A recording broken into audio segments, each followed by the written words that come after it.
Before the cross rose over Rome, the gods of antiquity stood in marble, their faces frozen in eternal judgment. And in the halls of the Vatican, the most sacred and forbidden sculptures remain hidden, masterworks that reveal a darker truth about faith, power, and the bodies we dare not speak of. Tonight we descend into the sculpture halls of the Vatican Museums, where 4,000 years of carved divinity clash with Christian doctrine. Every god, every saint, every forbidden form, their stories locked in stone, waiting to be remembered. We begin where Rome's power began, with Apollo, the god of music, prophecy, and the sun itself. This marble figure shows him as the ancients feared him. Beautiful, yes, but capable of unleashing plagues upon entire cities with a single curse. His twin, Diana the Huntress, stands near, but where Apollo commands the heavens, Diana commands the wild. Marble captures her mid-stride, bow drawn, eternal in her virgin independence. Yet legend says she killed any man who dared glimpse her bathing. Jupiter looms larger than the rest, king of gods, master of thunder and sky. His marble face commands absolute obedience. Yet even he feared one thing, the fates, three ancient women who controlled his destiny just as they controlled all mortals. Juno stands beside him, his wife and queen, eternally jealous, eternally powerful. This marble shows her crowned, adorned, but her expression carries the cold fury of a woman betrayed countless times.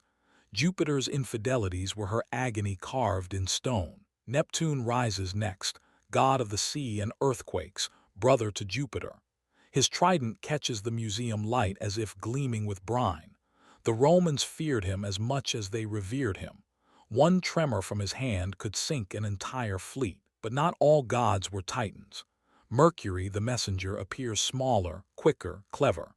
This marble captures him mid-flight, winged sandals at his feet, caduceus in hand. He could deceive even Jupiter himself with a silver tongue and a smile. Mars, god of war, stands in brutal contrast, muscles tense, armor heavy, weapon ready. This sculpture shows no mercy in his marble face. Where Jupiter commanded order, Mars embodied chaos.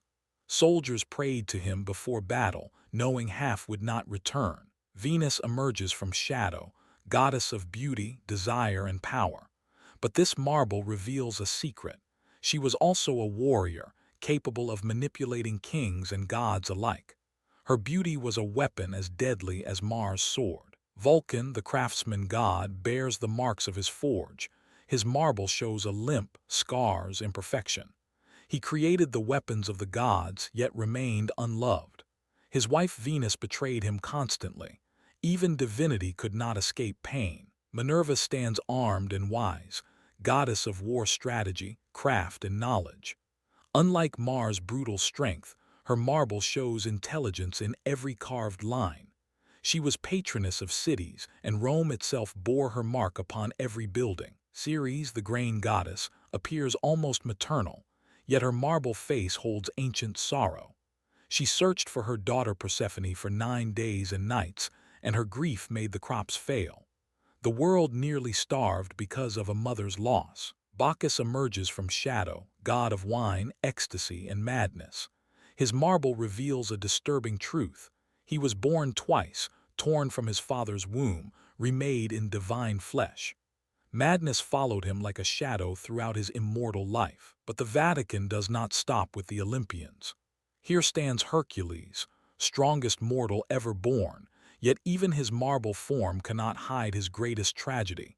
He went mad and killed his own family, then spent the rest of his life atoning. Achilles stands nearby, the greatest warrior of Troy. His marble shows him in pride. Yet legend carved him a fate worse than death. His name would live forever, but he would not.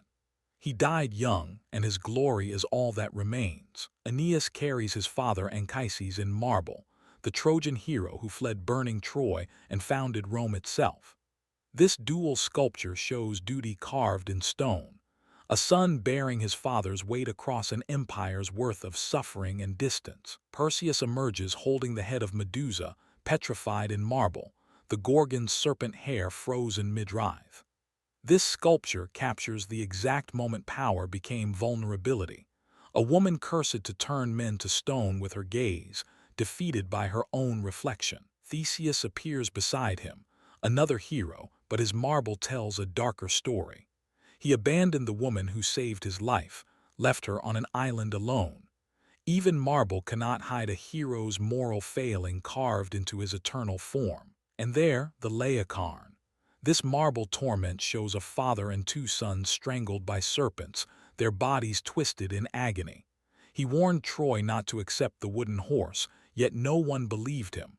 Divine punishment for truthful words, a fate worse than death. But Rome also carved its saints, and here begins the second Pantheon within the Vatican's walls. St. Peter stands in marble, keys in hand, the foundation of the church itself. Yet this sculpture also carries his shame. He denied Christ 3 times before his execution. St. Paul stands opposite, bearded, austere. His marble shows a man transformed from persecutor to apostle. His very stone seems to radiate conviction, the burning faith of a convert who became the church's greatest teacher and writer. Michael the Archangel stands armored in marble, his wings spread, his spear piercing Satan beneath his feet. This sculpture represents the eternal battle carved in stone. Light against darkness, order against chaos, divine will against mortal rebellion. Gabriel appears nearby, the messenger angel, his marble holding a lily symbol of annunciation. Yet the Vatican hides a secret.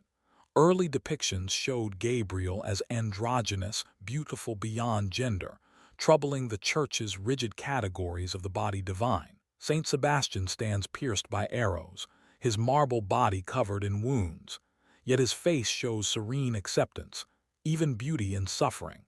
The Church made him a saint through pain, and his sculpture became one of the most sensual religious images ever carved. Saint George and the dragon stands nearby. But this marble reveals a contradiction. George was not Roman, not Italian, yet Rome claimed him as their own. His victory over the beast became a symbol of Christian power over pagan chaos, over the gods themselves. And then we reach the forbidden sculptures, the ones the church tried to hide. Marble nudes, classical male forms so sensual they contradicted doctrine. The Vatican kept them locked away for centuries, ashamed of the beauty their own creators had carved. These works show us a truth the church could never quite reconcile. Pagan beauty and Christian faith occupied the same walls, the same light, the same marble dust. The gods and saints stand not as enemies but as two halves of Rome's carved soul. But the Vatican holds one final secret, one sculpture even more sacred and forbidden than the rest. Michelangelo carved it into the very building itself, a figure so powerful, so dangerous, that the church could never fully display it. That sculpture awaits you. Which god or saint truly deserves to stand in the Vatican's most sacred hall? Tell me below, and subscribe to walk the next pantheon of gods in stone. The sculptures of the world are waiting, their stories carved in eternal silence.